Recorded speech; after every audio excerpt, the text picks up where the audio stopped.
think so, Jesse. 35 max. Okay, so that's a different clock. Just get it started and affect the clock. No, because you'll never stop. I'll put it at 35. 35 now, that's it, max. Is that 35? Do a small intro, Murt, just... Okay, I'll give you a countdown. So it's 15 seconds. Huh? They know us now. Yeah. They don't know we can't finish. You might be one countrywide.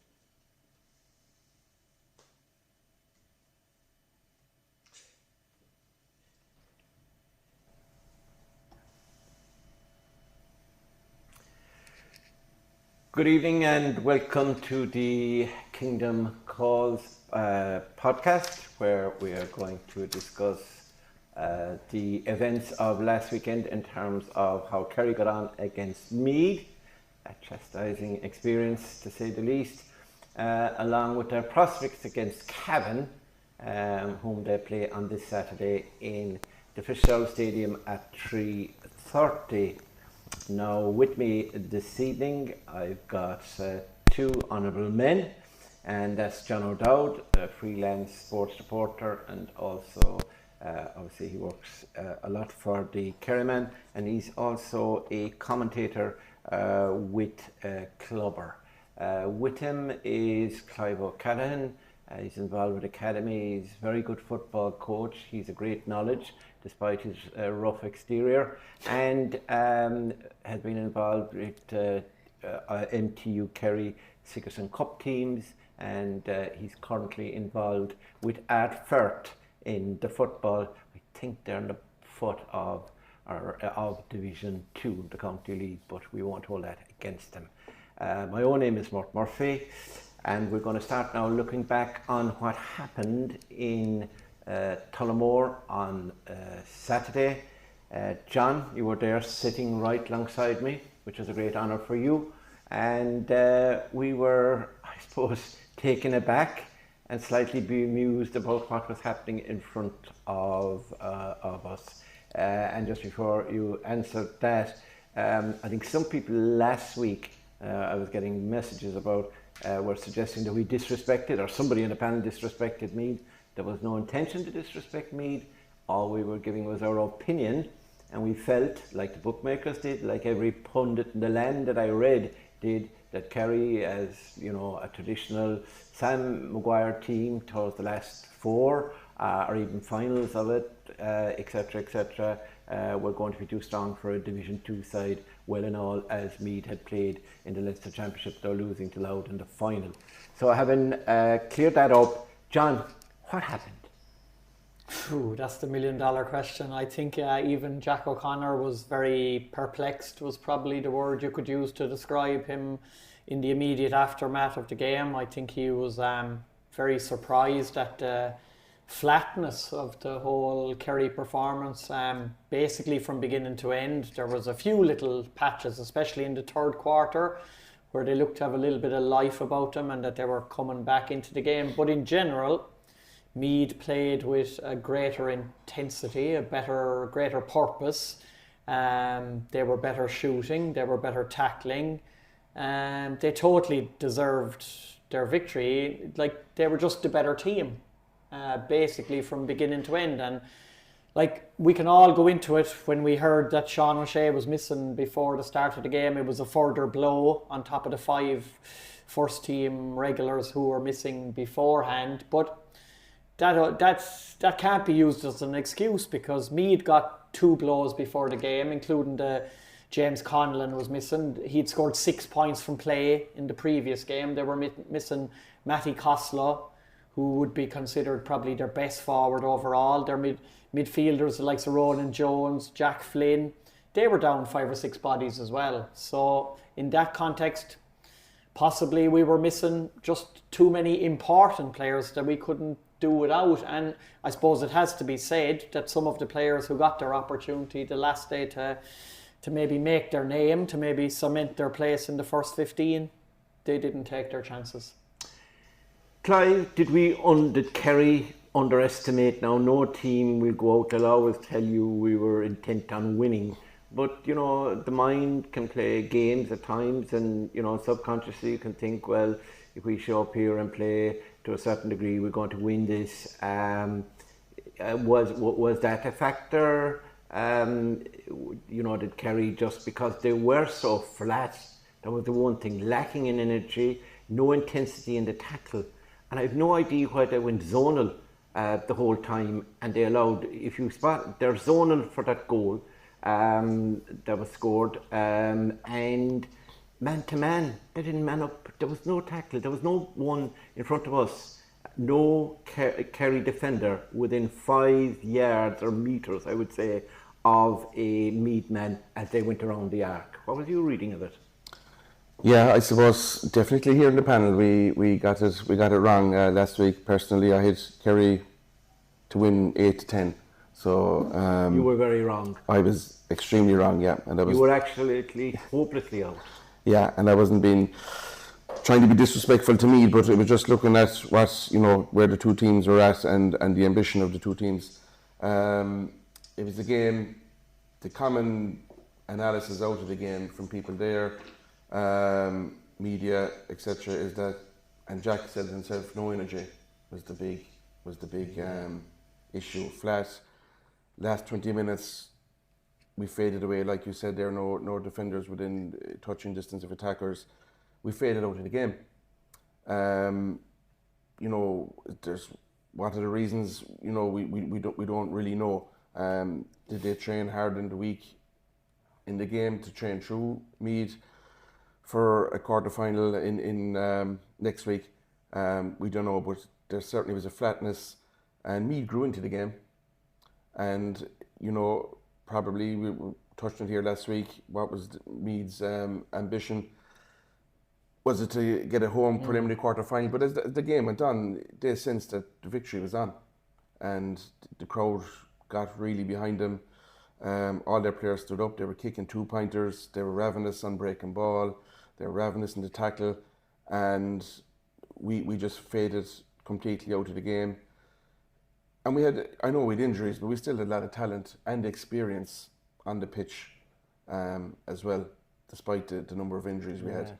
And teams have one of those days. Every team left in the competition so far has had one of those days. Be it Dublin, Armagh were beaten in an Ulster final, Donegal have been taken. Every team that has left has had a day where it hasn't happened and they've gone back to the drawing board. And luckily, from a Kerry point of view, it was last Saturday. Yeah, there was no jeopardy. Maurice Brosnan obviously is anybody who, and he's worth listening in the Irish Examiner podcast. He also writes for the Irish Examiner, so you subscribe to that and you get some brilliant stuff from Maurice, Paul Rouse and James Horn. But Maurice was writing today, and I read some of them, and he had, looking back at the Meath game, Meath mustered an astonishing 11 points from Shane Ryan's kickouts. They won 15 in total for 12 shots. Kerry won 11 of Meath's for 10 shots. If the team doesn't win their long kickouts clean, they're generally outnumbered around the middle, where the team who is winning will win the breaking ball if he goes long, because the defenders can move in quicker when the ball is not being fielded cleanly at midfield. So that's incredible. They scored 11 points from our kickouts. I mean, John, that will get us nowhere. I mean, even against Cavan, we've got to improve on that stat. Yeah, like you can say that Diarmuid O'Connor and Barry Dan O'Sullivan, they would be our first choice midfield pairing right now if they were both fully fit. And that would allow Joe O'Connor and probably Sean O'Shea to be our wing forwards who would be capable of being ball winners as well on the kickouts. So with the two lads missing and Sean O'Shea a late cry off, then you ended up as well with a small enough half forward line.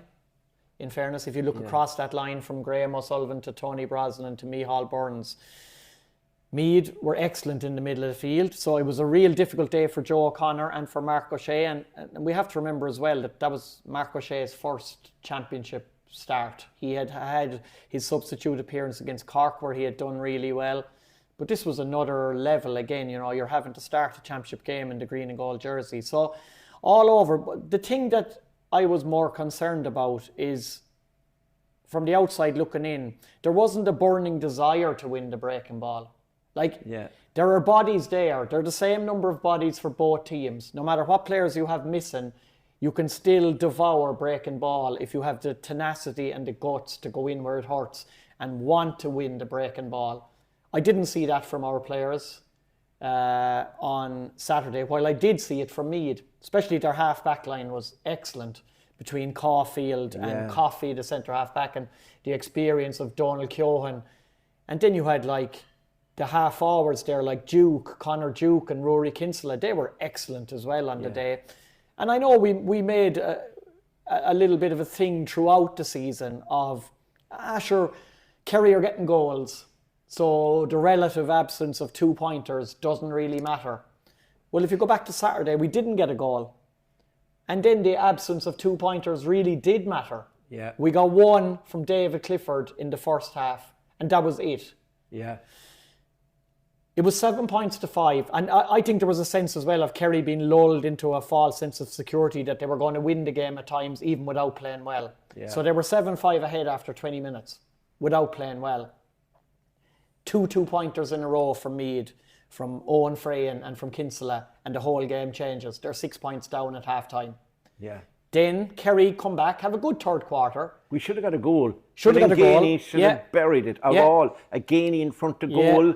They're lethal, 99 times Blazed it over the bar. And in fairness to Dylan Gainey, he was one of the players who came into the team and kicked 4 points from play. So anytime you kick 4 points from play is a good day at the office. No blame to him, I'm just saying he should have scored. But but we got it back to 60-40 and we were only 2 points down with 20 minutes to go. Yeah. What happened then? We didn't get a shot for the next 12 minutes. We didn't have one attack in the next 12 minutes. 1-6 and 2 outscored. Meath Menton buried the goal, but after two 2-pointers straight in a row from Duke and Kinsella. And then only Shane Ryan made a save from the wing forward, and the centre-back Coffey kicked the rebound into the side net, and it could have been a second goal for Meath. Yeah.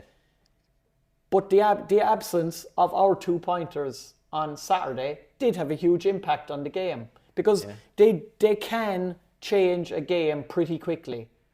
And they did in both halves on Saturday, and then before we knew where we were gone, and Meath were 7 or 8 points ahead.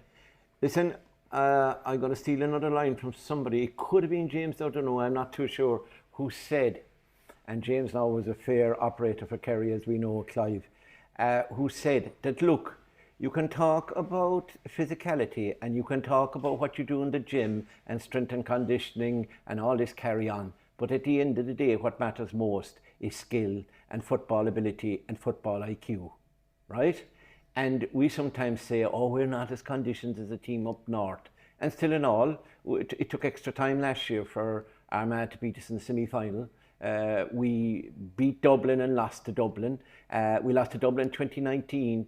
Okay, 2020 was an aberration. We were beaten by that Mark King goal late in Cork. We have been in the last 4 or in the final since 2019 every year. So my point is, this Kerry football team, there's a few additions there this year obviously, and there was a few out injured. They don't become bad footballers overnight. No, and there's every chance we'll be back in that position again in a couple of weeks. Obviously we have to get back on track at the weekend, but it's just going back to the 2-pointers. Obviously they're getting the value for the 2 points, but there's huge momentum and energy from the crowd, the home of the team that gets the 2-pointer. They get great energy off it, and it kind of brings them on for another couple of plays. And if you're getting 2 or 3 those in a row, it sinks the opposition. Yeah. And we're back again this year. It's a new game. It's a totally new game to what was there before, and we're probably, and this is not just a Kerry problem, but a lot of players in the last couple of years, the breaking ball wasn't there. Yeah. Keepers are going sharp outside the arc, the small arc. They were pinging out to uncontested. Some teams were giving up the kick out. It's crying out probably for Paul Galvin type of player now again. Yeah. That's going to come back into vogue, who's going to scrap. Donegal Walsh. Donegal Walsh is going to scrap for the breaks. Even if they don't win the breaks, they're going to get a hit or a tackle in to the receiver. And, that wasn't there in the last couple of years. And it's the same for every team in the country. So, and some of it's a lottery. The ball has been hoofed out. And there is, of course, the desire and getting your body in the right position. But sometimes, you know, the ball is just going to break. It's not going to break your way. And unbelievably, considering the way the game went, both sides, their own kickouts, they only won 40% of them. Yeah. Meath won more of ours, and they got scores from them, and that was the difference. John, as we finish up now with Kerry and Meath, but there's been a lot of talk. There was a lot of talk about the venue in Tullamore. Now you were there, you got wet like I did. Well, you wanted the food, not me. And you would have seen the support that was there. We had the regular Kerry supporters club, etc. But I thought when Meath got going, when we got it back to 16 or 14, and we needed a crowd to roar us on to get us back, you know, the extra man, as they call it, 16th man, it was Meath who roared. And when they got that first 2 points, there was a roar, and they were roaring, and it really lifted the team. We don't have that. Now, I understand about supporters having the expense of it and travel, etc. But a lot of the keyboard warriors on both Facebook and the forum, etc., they're nowhere to be seen ever. I'm not talking about the genuine supporter here, but they will pontificate after and tell you who's playing poorly and who should go, and Jack should go, and the team should go. My point is, why don't they go along to the games and support the team? But and I'd expect to see them in Killarney on Saturday. I still wouldn't be expecting a massive crowd in Killarney on Saturday. We didn't get a massive crowd for the Roscommon game. Maybe now on Saturday will be a bit better, but that's always going to be the way in Kerry. There's a certain Kerry supporter that just expects victories. When victories don't come, they're angry, and they just wait in general for the bigger occasions to go out and support the team. But I think this is an opportunity now, and Jack has fostered this in particular on several times in the past. We were talking off air about 06 and 09 and different years like that. Jack is fantastic at fostering a them against us attitude. If he can kind of a siege mentality. Yeah, if he can create a bit of a siege mentality this week of the world is against us, and you know, we're being written off now, and you know, everyone is saying this, that and the other about this group of players. And obviously, more importantly than even that, though, is to get some bodies of the 6 bodies that are injured. And there was rumours of Tony Brosnan maybe picking up a knock as well on Saturday, and hopefully he hasn't been added to the list or whatever. But we do need to get some of the players that were missing last week back onto the pitch, because whatever way you look at it, you can't be without your best players. And I would pretty much think that a lot of people would be of the opinion that someone like Paddy Clifford is possibly the most important absentee at the moment, that he has generally been the conductor of the orchestra over the last couple of seasons, and that when he's there, he makes the whole team tick, he makes other players play better, and generally can either quicken up the tempo or slow down the tempo depending on what's needed at a particular time in the game. So obviously we have to get some of those bodies back. Will they want to rush this? Will management want to rush them back this weekend if they're not 100% right? But at the same time, Cavan can't be underestimated either. We can't go into this game and just think that we can pick the same team as last week and expect that we're just going to cruise past Cavan. That's not going to be the case. So a lot will depend on training this week. A lot will depend on bodies. Do they put their hands up and say, I'm ready to go and I need to play this weekend? That'll play a big part, because we definitely need to get maybe 2 or 3 at least of the 6 players back for this weekend. Yeah. So that's it. It was a bad day out, a bad day at the office for Kerry in Tullamore on Saturday last. The weather wasn't very good either, so we left there. I think it was what Kerry supporters would admit that were at the match was it was more the performance than the result. You know, as Clive said earlier, anybody can accept a defeat, but the performance was very flat, and we'll be hoping that that will improve now for next Saturday. Best of luck to Meath as they carry on their journey. They are now table toppers, and they're waiting for a team to come through from the qualifiers, the preliminary qualifiers this come Saturday. And we wish Robbie Brennan and his team well. They certainly taught us a bit of a lesson on Saturday last. So now we'll turn to matters at hand, and that's what's going to happen this coming Saturday. Game is on in the Fitzgerald Stadium at 3:30. Clive, if we look at Cavan first, because a lot of Cavan people are going to be watching us and wondering what we're going to say. First of all, we're not going to write them off. But based on their last couple of performances, now they had a good win over Mayo. They lost to Tyrone in the Ulster Championship. But they battled hard. Late goal made it look worse than it was probably against Tyrone on that day. But since then, they've been beaten by, the accommodation of 32 points they've lost the last 2 games. They really have been leaking scores. What's your opinion of Cavan? Have you watched some of their games or seen some of them? Yeah, like they're leaking average 27 a game, which is high. Yeah. You know, especially for not getting to that mark yourself, you're going to be under pressure. But Cavan will see this as not such a free shot. But if Cavan were going out against Meath this weekend, they'd be fancying their chances. Yeah. And they're coming to Killarney. It's a big ask, but the way the game went last weekend for Kerry, and you know Cavan shipped a beating as well. But they'll come with it's a free shot. All the pressure's on Kerry. All the pressure's on Kerry to put this right and get back to quarter final the following week. So they're coming with, you know, pressure off. Did a great win against Mayo. 3-point scoreline to finish. That wasn't a reflection of the game. You know, Mayo got a late goal. Cavan were superior on the day. The good forwards, Paddy Lynch, Riley, McVitie, Oisin Kernan is out there in the middle of the field. Of Kieran Brady, who was the driving force of Arver there against Listowel a couple of years ago in the junior club final. So they have good footballers.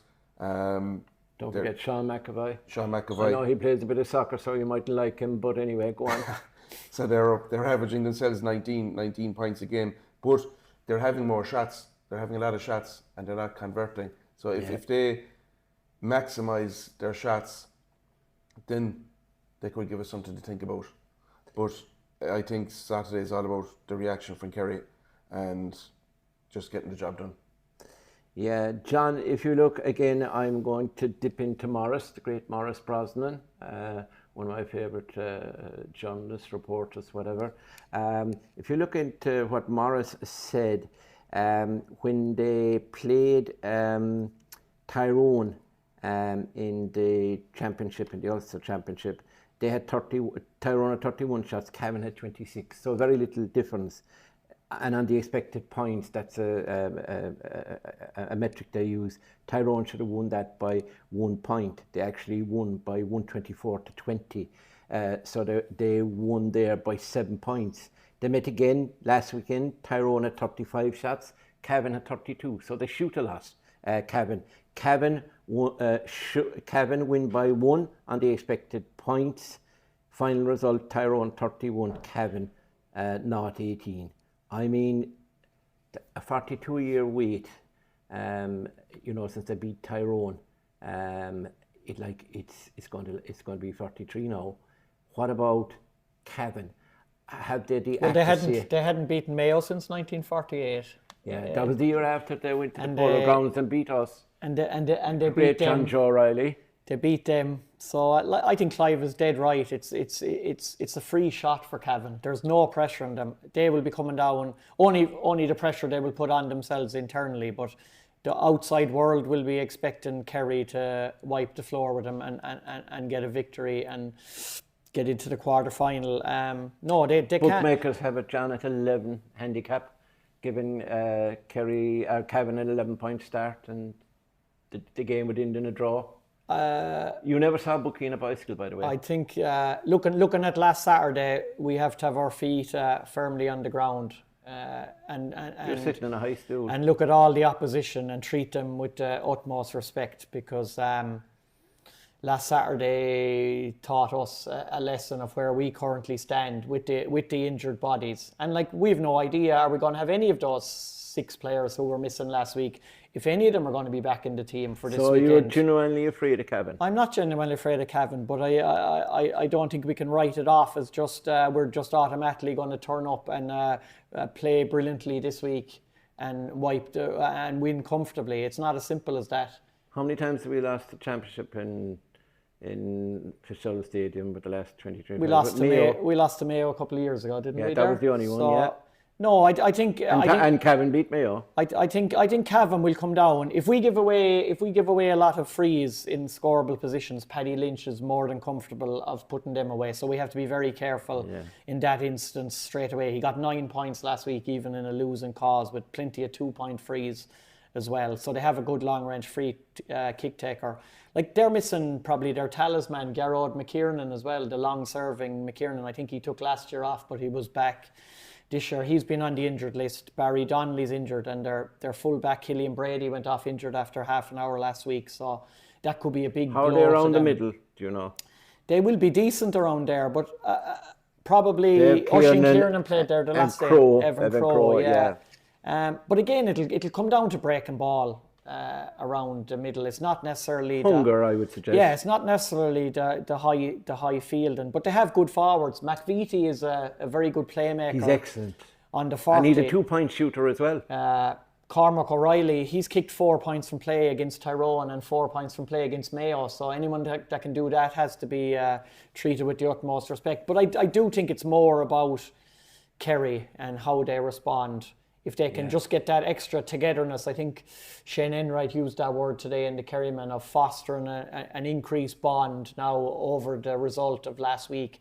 And that can often be the catalyst for a big improvement in the performance for the rest of the season. Just an eye-opener, a reality check, a gut check, whatever you want to call it. Like, it wasn't an acceptable Kerry performance last weekend, even with the absentees. And I think there's a lot of time you can make too much excuses for the players that were missing. These were still, as Clive said, they were experienced Kerry senior footballers on that pitch the last day. Indeed, a lot of experience was brought back into the team as well.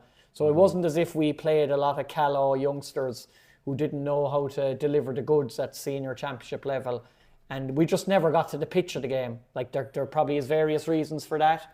But we have to up it, starting with this week. And we can't be thinking of the week ahead, because there might be no week ahead if we don't get our act together. Yeah, true. Clive, you've probably been involved with teams from a coaching level that had been beaten or maybe played poorly, and then the closing of the ranks. What happens exactly in the week, the first session back or whatever? Is there a coming together and lads say, look, we were bad and we're never going to be that bad again? Does it help, like, to get the dander up for the following game? Yeah, and the players have experienced that, even on club players in the county, in the club championships there, when you might lose the first game and you're out again the following week, and it's if you don't win, you're going to be out the championship. So I think Jack has been down this road before, 06, 09, re-energize the team. That's you might see that some maybe won't say strange positional switches or whatever, but he might do something this weekend to re-energize players or re-energize the team to get that spark going, because it won't take much. We're talking here about a home game against Cavan. We got to win the game, and then we're looking at a quarter final. But we'll take our lessons from last week, and we won't be looking at betting or handicaps. Do you think he could cause any surprises, fellas, that could come in? If you're looking at our bench now, who's going to be back from the injured? Any news in that? I know that the camp is very tight, so it is impossible. I mean, you'd have a better chance in the Kremlin or with the CIA or something to get or MI5 or whatever. Yeah, and that's the way. That's the way it should be. It should be good and tight. So we're in the dark as to who's to come back. But I think whoever is in the mixer, I think there will be some. There are rumours that Paul Ganey could be back. Having said that, he was at the launch of the 12 in Dublin yesterday, and I'm not too sure Jack could send a player who's going to be playing the weekend to Dublin. It's a long trip and a trip back and the whole day, and you can't train that night, I presume. Yeah, no, Last year he sent Rory Murphy, who I think at the time was number 30 in the panel.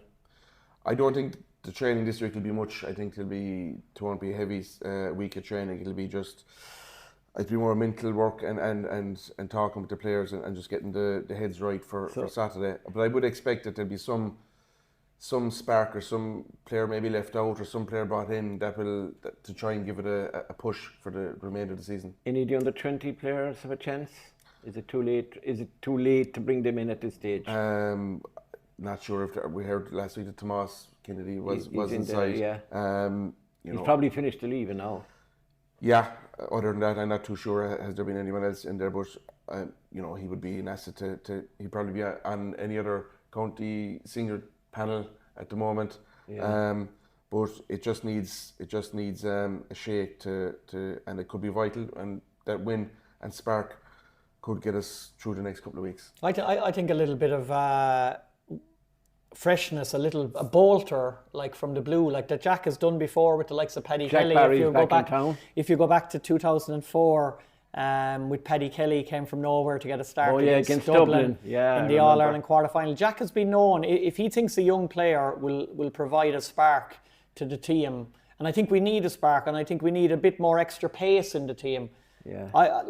We don't know how players are performing in training, so that's one thing that management obviously does know. But I'd love to see someone like Evan Looney.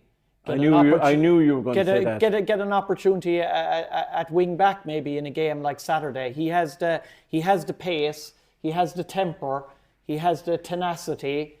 You know, something like that might just, a tackle from him might drive on other players and stuff like that. You know, even young Kennedy, if he came on, even if he was named on the bench the next day, you brought him in for 20 minutes inside around the house, feeding off David Clifford, working with David Clifford. You know, we just need something like that. We just looked a bit comfortable the last day, pedestrian. Do you know, fellas like kind of going through the motions. Now, nobody goes out in the field to go through the motions. It just looked like that from where we were. So sometimes you just do need that little bit of a spark. Remember when Jack took over in 2004 and Aidan O'Mahony came in out of the blue, Paul Galvin came in out of the blue, Murt Murphy was the new goalkeeper. Yeah. But that was at the start of a campaign, I suppose, was it? Yeah, but so sometimes needs must. You know, like it was a worrying display last week. Like management would be concerned at the level of that performance. So if they feel that there's someone like that they feel might bring a little boost to the team, and as Clive said, it could be as simple as a couple of positional switches. Yeah. Fellas move to a new role just to maybe get them going again if they're kind of stuck in a little bit of a rut. But the biggest thing, I suppose, is look, Paddy Clifford, Paul Gainey, Sean O'Shea, your two starting midfielders, Brian O'Boigliac, they're massive losses. We can't underestimate the absence of those players. And I suppose maybe it's a bit foolhardy from us as well to expect that the team can motor just as solidly without those players as it would if those players were there, because then there's a reason why they are the players that they are. Yeah, Clive, would you think that something like maybe Sean O'Shea coming back and coming into midfield maybe, or a Graham O'Sullivan being moved there? You know, there's a few little things that could be. That middle third seems to be where the problem is. Halfback, although I thought Cavan was very good the last day, Cavan White. You know, and he threw himself in places he shouldn't throw himself really, but that's the type of player he is. But we need more. We need more from some of the lads around the middle third of the pitch. Joe Connor will obviously be there again. Mark O'Shea, you know, I mean, he'd one bad game. It was his debut. You know, his home, well, it's not his home pitch, but it's basically across the road from his home pitch. How many games has he played in Fitzgerald Stadium? Mark, sure, he'd love it, the space that's there. Yeah, I don't think you could level the defeat or throw the defeat at Mark's door. In fairness, it was his first start, and you know, I would say he deserves another crack at it without a doubt. It was interesting that Darragh Moynihan came on with a couple of minutes to go the last day. He would be a player that you see as a forager around the half forward line, picking up breaks. I know the game was probably over when he came on, but he must be close to he could be a guy who could be coming on full tilt. And we don't know how well he's going in training, but that he was on the, obviously with injuries, but he made it match day 26 and got game time, so he could be a guy that will come in. Again, we're talking about the middle of the field. It's going to be breaks actually as well this week. The rule for the clean catch is being adjusted again. So what do you think of that, by the way? I think changing mid-championship probably isn't right. Good. The rule wasn't right either. So, would you be the same, John? You would? Yeah, but it is strange to do it right in the middle of the championship, like. Yeah. But it did have to be done because go back to the Kerry Cork game. It ruined the second half of that game down in Páirc Right, we Uí want to Chaoimh. get in a word about the minors, lads. So we'll have a call now on who we think is going to win. I would imagine I know the answer. John, who do you think is going to win on Saturday? Are we heading out or are we heading to Croke Park? No, I don't think we're heading out. I think there will be a response. Like there simply has to be a response, and this group of players and this management team are good enough to provide that response. It's just about putting it together now, workmanlike, consistency, everyone fighting for each other, picking the right options, getting a few players back would definitely help. But I think Cavan will give it a good go, definitely for 50 minutes or more. But really, we have to be thinking of getting through this game, and we should manage it. Clive, do you think he'll win? Yeah. You think Kerry will win?